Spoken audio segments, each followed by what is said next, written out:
Good afternoon. আজকে একটু বেলায় বেলায় গল্প করতে বসলাম। জাস্ট খেয়ে উঠলাম। আজকে আমার ছুটি। গতকালও ছুটি ছিল, গতকাল তো রবিবার ছিল। আপনাদের সকলের ছুটি ছিল, আমারও ছুটি ছিল। আমি একটা দিন একটু ছুটি নিয়েছিলাম, একটা দিন একটু আরও অনেক রকমভাবে দিনটা কাটিয়েছিলাম, ফোনের থেকে দূরে, আমার মেয়ের সঙ্গে, সব মিলিয়ে। আরও একটু গল্পের বই পড়ে, একটু ভালো সিনেমা দেখে। আপনাদের কেমন কাটলো রবিবারটা? গল্প করবেন আমার সঙ্গে। আর আজকে সোমবার, সপ্তাহের একটা কাজের দিন, প্রথম দিন। রবিবার সপ্তাহের প্রথম দিন, কিন্তু সোমবার হলো কাজের দিন, সপ্তাহের প্রথম কাজের দিন। তো আমি কাজ আড্ডা দুটো মিলিয়ে একসঙ্গেই আজকে শুরু করব এই সপ্তাহের গল্প, এই সপ্তাহের প্রথম গল্প। আজকে আমি বলবো একটা রূপকথার গল্প। গল্পের নাম হলো কাকনমালা আর কাঞ্চনমালা। নাম শুনেই বুঝতে পারছেন যে কোথা থেকে আমি এই গল্পটা বলছি। একদমই তাই, ঠাকুরমার ঝুলি, দক্ষিণারঞ্জন মিত্র মজুমদারের ঠাকুরমার ঝুলি। আগে গল্পটা পড়ি, তারপর ঠাকুরমার ঝুলির গল্প বলি। এক রাজপুত্র আর এক রাখাল, দুই বন্ধু। রাজপুত্র প্রতিজ্ঞা করলেন যখন তিনি রাজা হবেন, রাখাল বন্ধুকে তার মন্ত্রী করবেন। রাখাল বললেন আচ্ছা। দুজনে মনের সুখে থাকে। রাখাল মাঠে গরু চড়াতে যায়, দুই বন্ধুতে গলা জড়াজড়ি করে গাছতলায় বসে থাকে। রাখাল বাঁশি বাজায়, রাজপুত্র শোনেন। আর এভাবেই দিন কেটে যায়। রাজপুত্র রাজা হলেন। রাজার কাঞ্চনমালা রানী, ভান্ডার ভরা মানিক। কোথাকার রাখাল, সে আবার বন্ধু। রাজপুত্রের আর রাখালের কথা মনেই থাকলো না। একদিন রাখাল এসে রাজপ্রাসাদের দরজায় দাঁড়ালো। বন্ধুর রানী কেমন সে তো দেখালো না। দরজার পাহারাদার তাকে দূর দূর করে তাড়িয়ে দিল। মনের কষ্টে রাখাল কোথায় চলে গেল কেউ জানতেই পারল না। পরের দিন ঘুম থেকে উঠে রাজা চোখ মেলতে পারেন না। কি হলো? রানী দেখেন, সকলে দেখে রাজার সারা মুখে সারা গায়ে সূচ, এমনকি মাথার চুল পর্যন্ত সূচ হয়ে গেছে। এ কি হলো? রাজপ্রাসাদে কান্নাকাটি শুরু হয়ে গেল। রাজা খেতে পারেন না, শুতে পারেন না, কথা বলতে পারেন না। রাজা মনে মনে বুঝলেন, রাখাল বন্ধুর কাছে প্রতিজ্ঞা করে প্রতিজ্ঞা ভেঙেছেন, সেই পাপে তারই দশা। কিন্তু তিনি তার মনের কথা কাউকে বলতে পারলেন না। সূচ রাজার রাজত্ব অচল হলো। সূচ রাজা মনের দুঃখে মাথা নামিয়ে বসে থাকেন, আর রানী কাঞ্চনমালা দুঃখে কষ্টে কোনো রকমে রাজত্ব চালাতে থাকেন। একদিন রানী নদীর ঘাটে স্নান করতে গেছেন। কোথা থেকে এক সুন্দরী মেয়ে এসে বলল, রানী যদি দাসী কেনেন তাহলে আমি আপনার দাসী হব। রানী বললেন, সূচ রাজার সূচ যদি খুলে দিতে পারো তাহলে আমি তোমাকে আমার দাসী হিসেবে কিনব। দাসী রাজি হলো। তখন রানী তার হাতের চুড়ি দিয়ে দাসী কিনলেন। দাসী বলল, রানীমা, তুমি বড়ই কাহিল হয়ে পড়েছ। কতদিন না জানি তুমি ভালো করে খাও না, স্নান করো না, গায়ের গয়না ঢিলে হয়ে গেছে, মাথার চুলে জট পড়েছে। তুমি গয়না খুলে রাখো, ভালো করে তোমায় আমি স্নান করিয়ে দিই। রানী বললেন, না মা, কি আর স্নান করব, থাক। দাসী সে কথা শুনল না। রানীর গায়ের গয়না খুলে বলল, যাও মা, এবার নদীতে ডুব দাও। রানী গলা জলে নেমে ডুব দিলেন। আর দাসী চোখের পলকে রানীর কাপড় ও গয়না পরে ঘাটের উপর উঠে ডাকলো, দাসী লো, দাসী পানকৌ, ঘাটের ওপর রাঙা বউ, রাজার রানী কাকনমালা, ডুব দিবি আর কত বেলা। রানী ডুব দিয়ে উঠে দেখেন দাসী রানী হয়েছে, তিনি দাসী হয়েছেন। রানী কপাল চাপড়িয়ে ভিজে চুলে কাঁপতে কাঁপতে কাকনমালার সঙ্গে চললেন। রাজপ্রাসাদে ফিরে কাকনমালা চেঁচামেচি শুরু করলো। মন্ত্রীকে বলল, আমি স্নান করে আসছি, আর তোমরা হাতি ঘোড়া সাজাওনি কেন? পাত্রকে বলল, আমি স্নান করতে গিয়েছি, আর পালকি পাঠাওনি কেন? মন্ত্রীর আর পাত্রের গর্দান গেল। সবাই একেবারে চমকে গেল। এ আবার কি?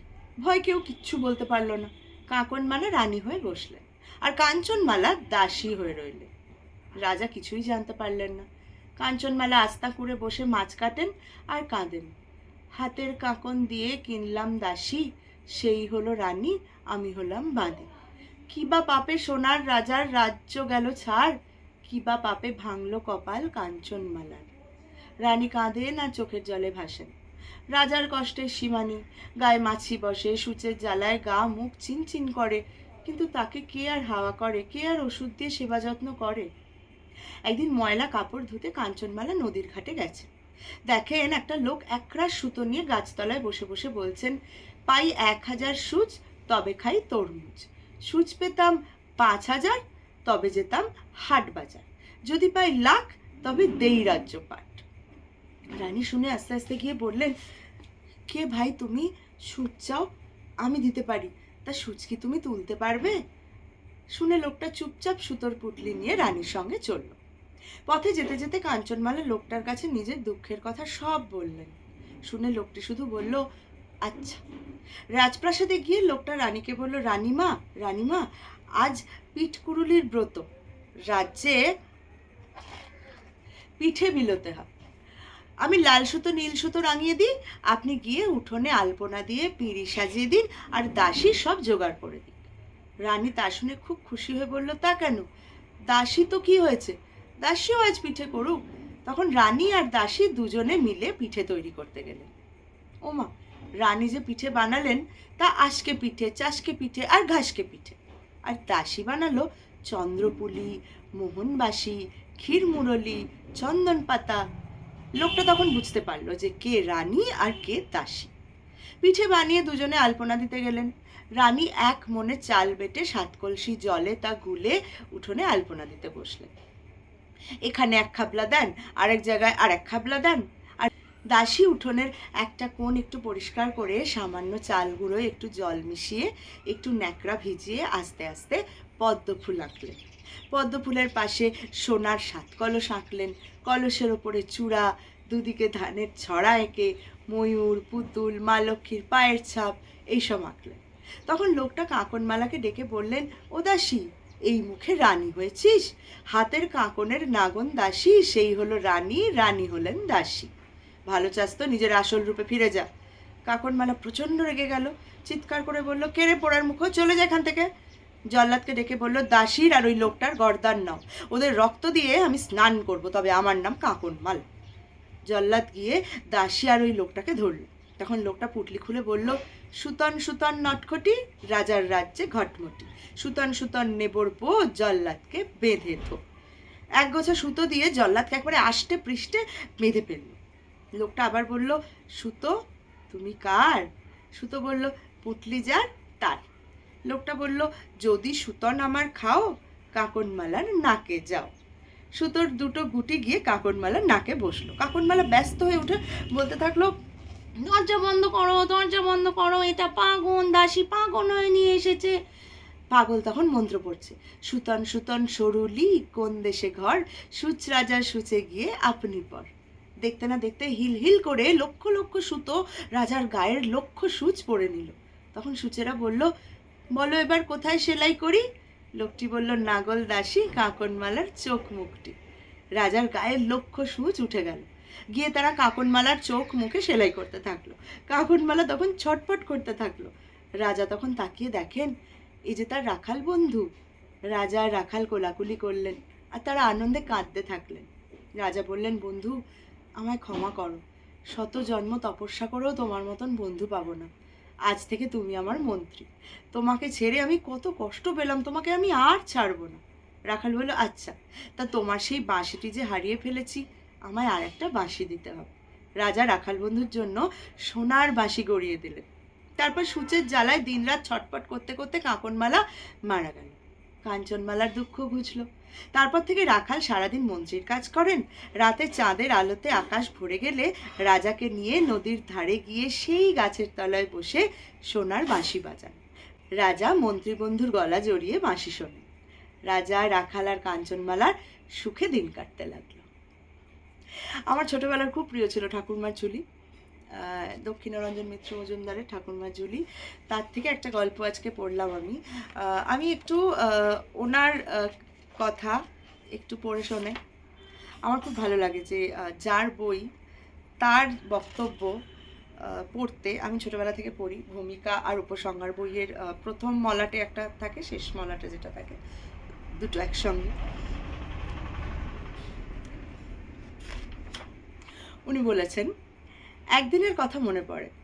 মন্দিরের আরতির ঘণ্টা বেজে বেজে থেমে গেছে। মায়ের আঁচলের নিচে শুয়ে রূপকথা শুনছিলাম। জোছনার ফুল ফুটেছে। মায়ের মুখের এই একটা কথায় সেই সমস্ত আকাশ ভরা জ্যোৎস্নার রাজ্যে, জ্যোৎস্নার সেই নির্মল সাদা আবরণের ওপর মুহূর্তে মুহূর্তে কত বিশাল বিশাল রাজত্ব, কত অচিন রাজপুরী, কত রাজপুত্র রাজকন্যার অপূর্ব সুন্দর ছবি সেই ছোট্টবেলায় আমার চোখের সামনে সত্যিকারের মতন ফুটে উঠেছিল। সে যে কত সুন্দর! পড়ার বইটা হাতে নিতেই ঘুম পেত, কিন্তু রূপকথা কত রাত জাগিয়েছে। মায়ের কাছে শুনতে শুনতে আরামে চোখ বুজে আসতো। সেই অজানা রাজ্যের সেই অচেনা রাজপুত্র, সেই 7 সমুদ্র 13 নদীর ঢেউ ছোট্ট বুকের মধ্যে স্বপ্নের ঘোরে খেলে বেড়াতো। আমার মতো দুরন্ত শিশুও শান্ত হয়ে ঘুমিয়ে পড়তো।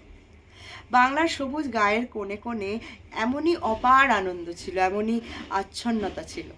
আমার মা অনেক রূপকথা জানতেন বললে ভুল হয়, তার ঘরকন্নায় রূপকথা যেন জড়ানো ছিল।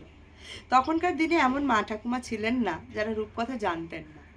না জানলে তো লজ্জার কথা ছিল, কিন্তু এত তাড়াতাড়ি কে যে সেই সোনার উপর কাঠি কেড়ে নিল। আজ মনে হয় ছোটরা আর তেমন করে জাগে না, তেমন করে আর কেউ তাদের ঘুম পাড়ায় না। বঙ্গীয় সাহিত্য পরিষদ বাঙালিকে এক মহৎ ব্রতে দীক্ষিত করেছেন, হারানো মণিরত্ন মাতৃভাষার ভাণ্ডারে উপহার দেওয়ার জন্য। তার তুলনা নেই। সেই ঝর্ণা থেকেই জেগে উঠেছে দেশ জননীর স্নেহধারা, এই বাংলার রূপকথা।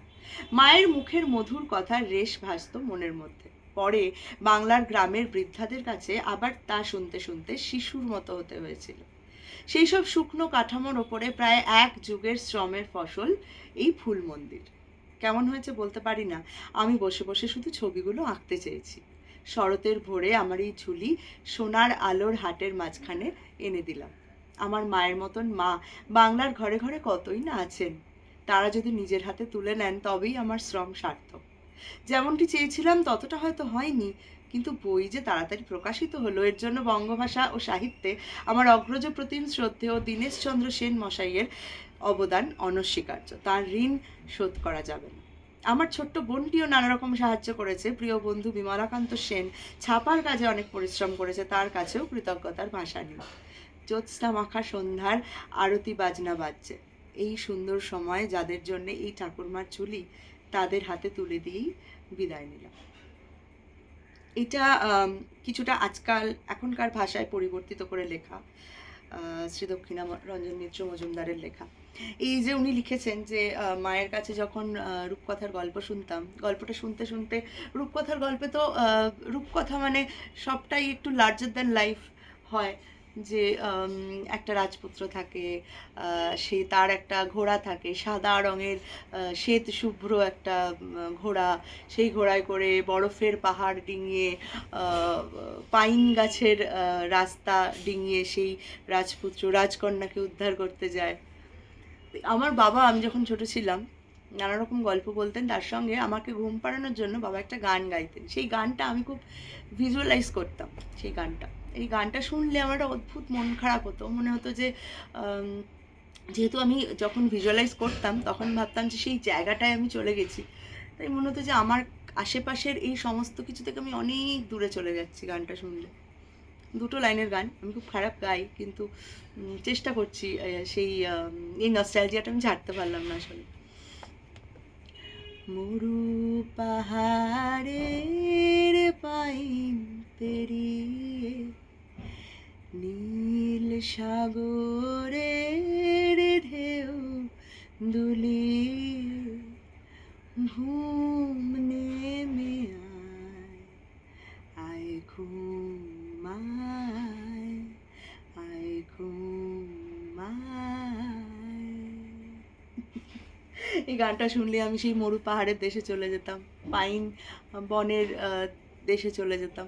খুবই ছোটোবেলাটা আমার এই গানটা আমার কাছে খুবই, আমি আমার মেয়েকেও এই গানটা গেয়ে ঘুম পাড়ানোর চেষ্টা করি। আমি জানি না ওর কাছে এই গানটার স্মৃতি কেমনভাবে থাকবে।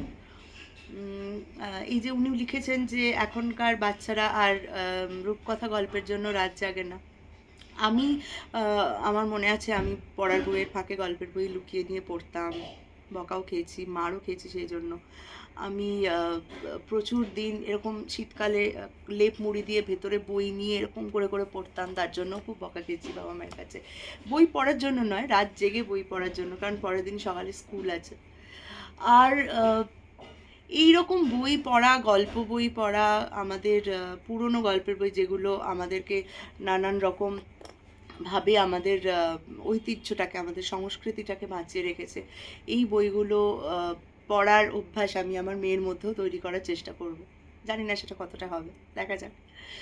তো আজকে অনেক গল্প হলো, গান হলো, অনেক কিছু হলো। আমার আজকে খুব আড্ডা দিতে ইচ্ছে করছিল, সেই জন্য। তো আজকের গল্প পড়লাম আমি ঠাকুরমার ঝুলি থেকে। আবার দেখা হচ্ছে আগামীকাল।